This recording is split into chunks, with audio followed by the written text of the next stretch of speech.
Naku mga kachika, parang may pink era na si Alex Gonzaga. Napapansin ng mga fans na halos lahat ng posts niya lately may touch of pink, mula sa outfit, flowers, hanggang sa paborito niyang pink ice scramble. Kaya tuloy ang tanong ng bayan, girl kaya to? Dagdag pa ang pagiging close niya kay Baby Polly at sa iba pang baby girls na madalas niyang kasama, kaya naman hindi mapigilan ng netizens ang mag-theorize. Pero teka lang, mga medyo nagiging dalulo na ba tayo? Alam naman nating matagal ng issue ang pagiging reggae ni Alex sa mga haka-haka online, pero hanggang ngayon, wala pa ring confirmation.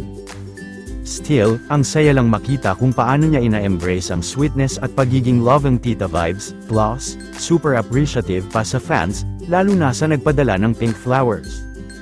Kaya whether girl, boy, or wala pang baby news, one thing's for sure, blooming at glowing si Alex, at patuloy ang pakilig sa kanyang mga followers.